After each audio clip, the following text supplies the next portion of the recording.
Hi guys, I'm Tommy and I'm going to be showing you how to clean your bike to make sure that it is spotless. So let's talk through the equipment that you will need to make your bike spotless. First up, a sponge, a brush, toothbrush, some fairy liquid and water in a spray bottle, some GT85 disc brake cleaner, 2 nail brushes, your second normal brush, a chain brush, an old sponge, an old dishcloth, torque wrench, and 2 buckets. You need 1 bucket of hot soapy water, which I use for my chain, and I use an old washing up bowl to clean the rest of my bike from every component that you can think of apart from the chain. I'm going to start by spraying GT85, going to pop the lid away, give it a very good shake, and what you're going to want to do is to spray some of this onto your chain. You're going to want to backpedal as you're doing this and spray downwards.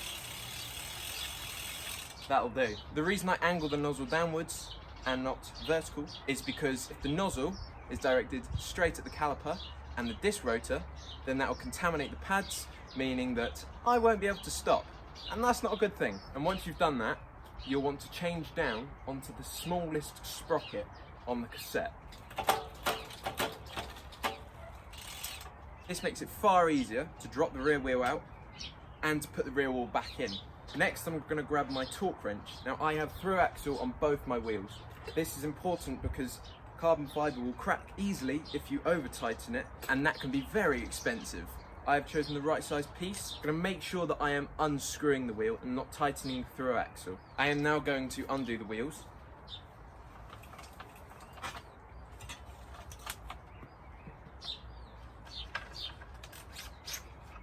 Once you've taken your wheels off, you're going to go put them somewhere safe. You're going to go prop these up against the shed. Now, it's just a case of cleaning the bike. I'm going to get my sponge and give my bike a good scrub.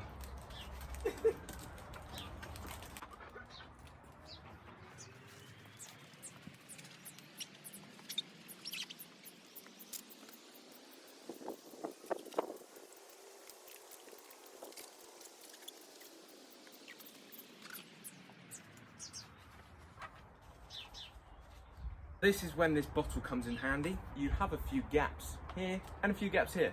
This makes sure you can flush the dirt out of those gaps whilst not destroying the bearings.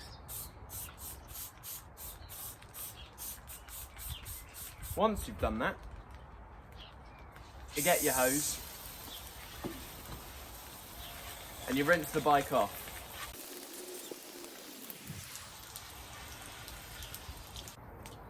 You're going to get your sponge again, and you're also going to get your wheel. And you literally go over the tyre, like so, getting all that dirt off the tyre that could cause a nasty puncture. Go around the rim. If you're really fussy, you can do the spokes as well.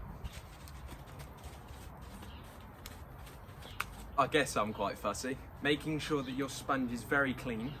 You can, if you want, clean the disc rotor with it. However, the toothbrush comes in handy, because this is only used for the disc rotors. So I'm going to give these a good scrub without worrying about contaminating the rotor.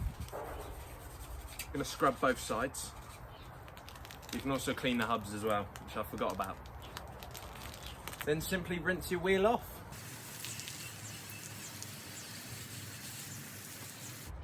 With your rear wheel, it's slightly different, but not too complicated. So I'm gonna get my brush, I'm gonna go over the cassette. The dirt's not coming off, which it isn't.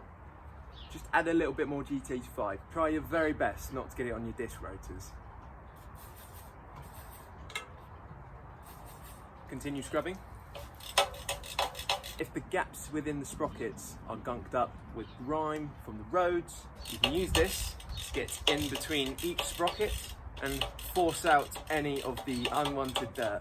Rinse your cassette off. Be mindful of the bearings.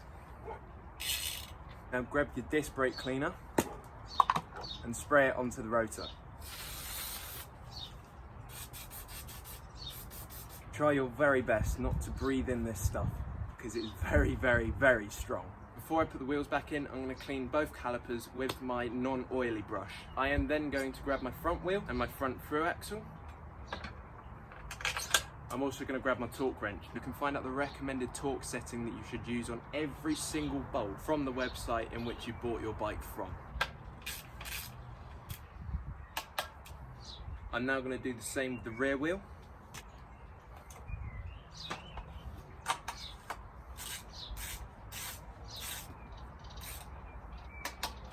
Now to clean your chain, you'll use your 2 nail brushes and use them to sandwich the chain.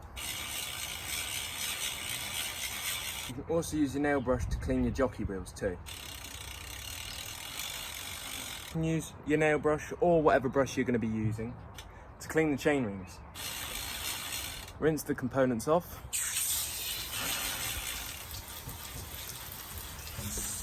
Grab your other sponge, wipe off any excess gunk.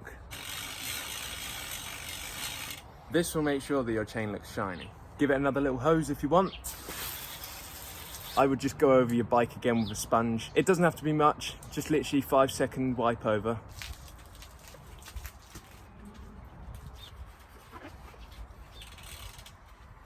Hose it off again.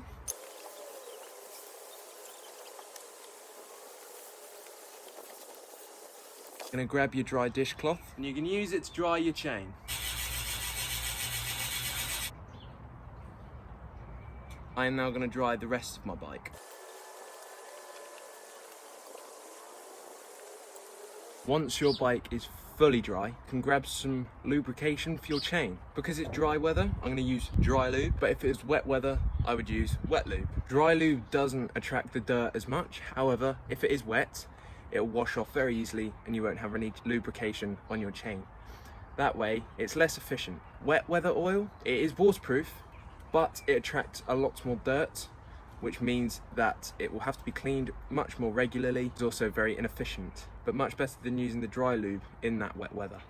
Simply put 1 drop on each link, or if you can't be bothered, just wing it.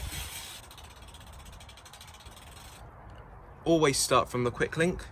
That way, you know exactly when you've done 1 full rotation of the chain. If you did enjoy this video, I'd appreciate if you liked, shared and subscribed. I will see you very shortly with another wicked video.